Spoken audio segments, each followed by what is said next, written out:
Content genre creates your story's spine. It tells you what kind of an emotional journey you're taking your reader on and what type of structure you'll need to utilize to create it. So when you know your content genre, you're not just giving your story a label, you're creating a framework that shapes your reader's experience. Welcome to the Write It Scared podcast. I'm your host, Stacey Fraser, a formerly repressed creative soul turned fiction writer, story editor, and author accelerator certified fiction book coach. At Write It Scared, we tell the truth about why writing a novel is so hard by acknowledging that most writers grapple with two stories: the one they want to put on the page to the best of their ability, and the often subconscious internal story that prevents them from doing it. This show is designed to help you identify and rewrite the internal narrative holding you back while you discover and write the story you want to tell and learn all the tools to help you do that successfully. Join me each week for a new episode where we'll talk about writing to deepen our understanding of the craft and of ourselves as writers. Writing a novel is an inside job that we do not do alone. Welcome to Write It Scared. I'm glad you're here. Let's dive in. Hi, writer. Welcome back to the Write It Scared podcast, where we talk about the messy and brave act of writing novels and how to do it with more clarity, confidence, and courage. I'm your host, Stacey Fraser, and today we are digging into something that doesn't get enough attention in the early stages of writing a novel, and that is your story's genre. And I don't mean the label you put on the book after it's done. I'm talking about identifying and understanding your content genre. The guts, the meat, what's actually between page 1 and the end before you start drafting, because when you do that, everything from plotting to character development becomes more focused, more intentional, and a lot less overwhelming. If you've been a listener for a while, you might remember that we dove deep into understanding story structure and character arcs in episode 42. And then we covered how to plan and outline your novel back in episode 50.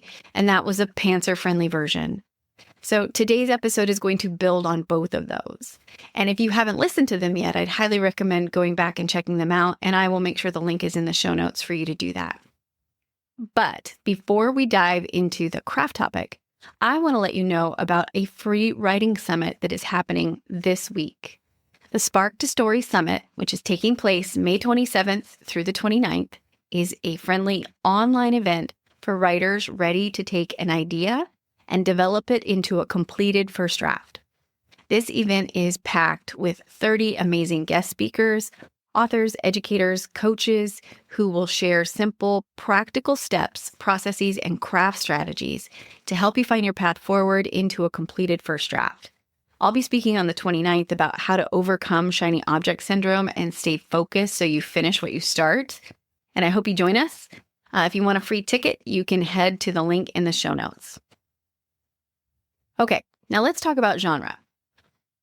We tend to think of genre as marketing category, something that we pick so that our book can sit on the right shelf or show up in the right digital category. And sure, marketing genre is all of that, and it's important. But it's only part of the picture of how a book is put together. The other piece that is just as important is content genre. Content genre creates your story's spine. It tells you what kind of an emotional journey you're taking your reader on and what type of structure you'll need to utilize to create it. So when you know your content genre, you're not just giving your story a label.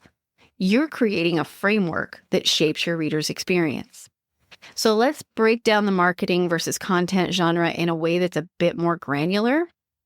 Marketing genre, again, is what most writers think of first. Fantasy, romance, mystery, sci-fi, historical. This is how your book is going to be categorized in bookstores and on online platforms. And it's useful for positioning the book after it's written. But it does not tell you how to build the book. Content genre, on the other hand, is the internal structure of the story. It's what writers need to keep in mind when planning, drafting, and revising. It answers the question, what kind of journey is my protagonist going on? And it helps you clarify the emotional transformation and ultimate change that your story is building toward. Understanding your content genre is going to give you a roadmap, and it will help you choose the right beats, identify your story's turning points, and deliver what your readers are often unconsciously craving. Every content genre comes with some built-in expectations that show up as conventions, which are recurring elements that readers associate with the genre, and obligatory scenes, which are big emotional turning points that readers expect to see. For example, in a romance, readers expect to see two, sometimes more if you're writing polyam, but two characters on a romantic path that involves emotional intimacy and vulnerability. And the meet cute is an obligatory scene that readers are watching for. So you don't want to leave it out, and you don't want to bury it too late, because romance readers are going to notice. They're watching for that moment when the love interests first see each other. A convention of mystery is that there is a puzzle, often a crime, that needs solving, and a character, some sort of detective, professional or amateur, who is trying to solve it. And an example of an obligatory moment or scene is the final reveal when the mystery is unraveled and justice is served. In an action-adventure story, a reader expects a hero, a villain, and a series of trials, and a big climactic showdown. And a must-have moment or obligatory scene is when the hero is brought to the brink of death, physically or emotionally, by the villain before making a final comeback. These aren't formulas.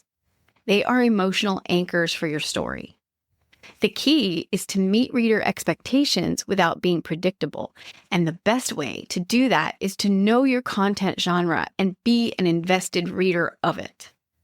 So there are two frameworks that I highly recommend you use to help you identify your content genre and learn what is required of it.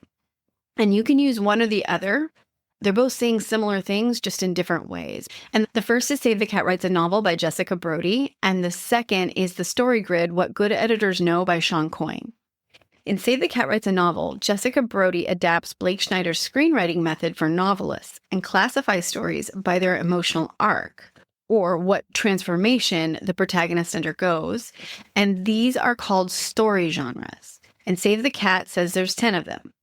Some examples are The Why Done It, The Rite of Passage, Monster in the House, Buddy Love, Fool Triumphant, and that's just to name a few.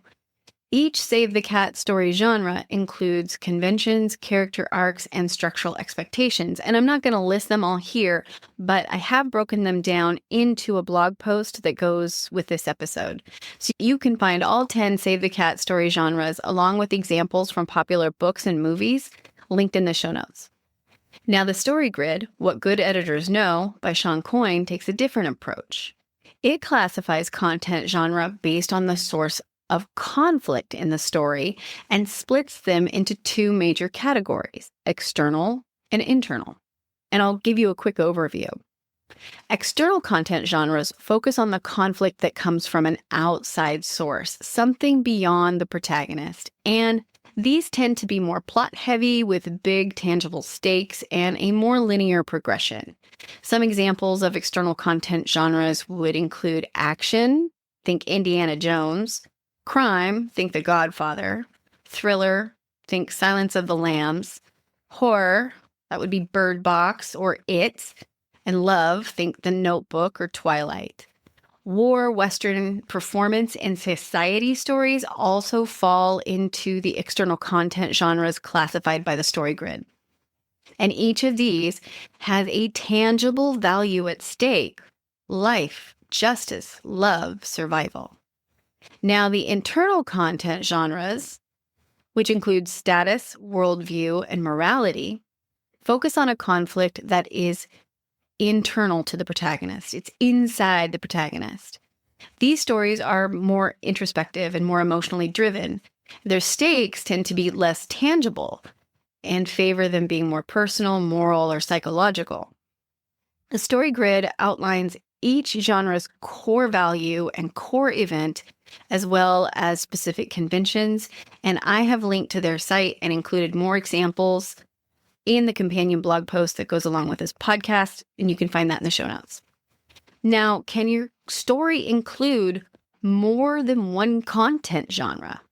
Absolutely. And often great stories do. but they can also be tricky to write. But the takeaway here is that you will have only one primary content genre. And that is the one that is going to shape your story's spine.